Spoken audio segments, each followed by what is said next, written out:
সহদেব তার লোকজনদের বলে, যা করবি তাড়াতাড়ি কর, আমাদের হাতে একদমই সময় নেই, আমাদের খুব তাড়াতাড়ি এই মালগুলো পাচার করে দিতে হবে, কোটি টাকার জিনিস, কিছুতেই ধরা পড়লে হবে না।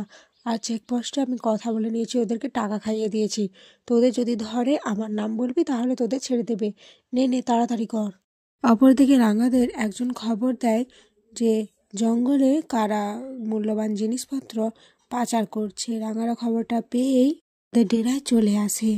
এরপর রাঙা দেখতে পায় যে লোকগুলো কিভাবে জিনিসপত্রগুলোকে গাড়িতে তুলছে। রাঙা তখন বলে, আমি তীর দিয়ে আঘাত করব আর তারপরে তোরা বন্দুক চালাবি। তখন টিমের লিডার বলে, কেন, আগে আমরা বন্দুক দিয়ে অ্যাটাক করব আর তারপরে ওদের সবকটাকে আমরা ধরে ফেলবো।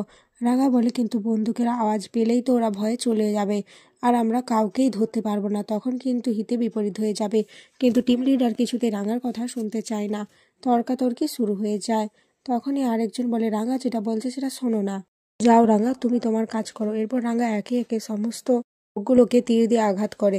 সহদেব বাইরে নিজের লোকেদের এভাবে চিৎকার শুনে বুঝে যায় যে তাকে কেউ ঘেরাও করেছে, কিন্তু এতগুলো জিনিসপত্র নিয়েছে কীভাবে পালাবে। সহদেব ভাবে তাকে যে করে হোক বাঁচতে হবে। এরপর সহদেব বাড়ির পেছনে রাস্তা দিয়ে পালিয়ে যাওয়ার চেষ্টা করে, কিন্তু তখনই রাঙা চলে আসে। রাঙা সহদেবকে দেখে বলে, কি সহদেব, তুই এখানে? তার মানে এই সমস্ত কিছু তুই করছিস? তুই তাহলে পাচার কাজের সাথে যুক্ত রয়েছিস? তোকে আমি কিছুতেই ছাড়বো না। সহদেব রাঙার দিকে বন্দুক তাক করে, কিন্তু রাঙা সহদেবের হাতে তীর দিয়ে আঘাত করে আর সহদেব পালানোর জন্য রাঙার চোখে বালি দিয়ে দেয়। এদিকে রাঙা তার টিমের লোকেদের ডাকতে থাকে, বলে পালিয়ে যাচ্ছে মাথাটা। এরপর টিমের লোকরা এসে কাউকে দেখতে না পেয়ে রাঙাকে বলে, কোথায় পালিয়ে গেছে? রাঙা বলে, ও জঙ্গলের দিকে পালিয়ে গেছে আমার চোখে বালি দিয়ে, কিন্তু তোমরা তাড়াতাড়ি ওকে ধরো, ওকে আমি চিনি। ও যদি একবার এখান থেকে ছাড়া পেয়ে পালিয়ে যায় তাহলে কিন্তু আমরা আর কোনো কাজে এগোতে পারবো না। ওকে ধরাটা খুবই দরকার, তবেই আমরা আসল জায়গায় ধরতে পারবো। রাঙার টিম লিডার বলে, কিন্তু তুমি ওকে চিনলে কিভাবে?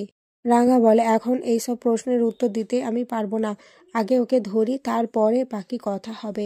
অপরদিকে একলব্য রাঙাকে নিয়ে খুব বাজে একটি স্বপ্ন দেখে আর রাঙা বলে চিৎকার করে ঘুম থেকে ওঠে। একলব্য ভাবতে থাকে রাঙা কিছু একটা বিপদে পড়েছে। একলব্য ভাবতে থাকে সে রাঙার সাথে কিভাবে যোগাযোগ করবে, রাঙার খোঁজ খবর কিভাবে নেবে। তখনই সংগ্রামের কথা মাথায় আসে। একলব্য সংগ্রামকে ফোন করে। সংগ্রাম একলব্যর ফোন থেকে অবাক হয়ে যায় আর রিসিভ করে। তখন একলব্য বলে, আপনি কি জঙ্গলে রয়েছেন রাঙার সাথে? সংগ্রাম বলে, আপনি কি এত রাতে এটা জানার জন্য ফোন করেছেন? দেখুন, সব সময় কি আমাকে রাঙার সাথেই থাকতে হবে? আমার নিজেরও কিছু কাজ রয়েছে, আর আপনি আমাদের সম্পর্কটাকে যেভাবে মিন করতে চাইছেন সেটা কিন্তু একদমই নয়। এরপর একলব্য বলে, না, আমি আসলে রাঙার সাথে একটু কথা বলতে চাইছিলাম, ও ঠিকঠাক আছে তো? আপনি যদি একটু খোঁজ নিয়ে জানাতেন। সংগ্রাম বলে, কিন্তু এত রাতে ওকে ফোন করব? একলব্য বলে, হ্যাঁ একটু করুন না, ওর নাম্বারটা তো আমার কাছে নেই। এরপর সংগ্রাম রাঙাকে ফোন করে, কিন্তু রাঙা রিসিভ করে না। সংগ্রাম একলব্যকে এই খবরটা জানায়। তখন একলব্য বলে, আপনি আদৌ রাঙাকে ফোন করেছেন তো, না মিথ্যা কথা বলছেন? সংগ্রাম বলে, দেখুন, আপনার সাথে এবার রাতে ফালতু বকতে আমার একদমই ভালো লাগছে না, আর আপনি আবার আমাদের সন্দেহ করছেন। এই সন্দেহের জোরেই কিন্তু রাঙামতি এখন আপনার থেকে অনেকটা দূরে রয়েছে, আর আপনাদের মধ্যে দূরত্ব ক্রমশ বাড়ছে। সংগ্রাম ফোনটা রেখে দিলে একলব্য রাগে ফোনটা ছুঁড়ে ফেলে দেয় আর ভাবতে থাকে, রাঙা বাড়ি থেকে বেরিয়ে যাওয়ার আগে বলে গেছিল এ জীবনে সে আর কখনোই এ বাড়িতে আসবে না। যখন রাঙার একলব্যকে খুবই প্রয়োজন ছিল তার পাশে দাঁড়ানোর জন্য, কিন্তু একলব্য সেটা করেনি, বরং রাঙাকে ভুল বুঝেছে আর রাঙাকে অপমান করেছে। তাই সে একলব্যর সাথে কোনো যোগাযোগই রাখতে চায় না। আর এখানেই আজকের পর্ব শেষ হয়ে যায়।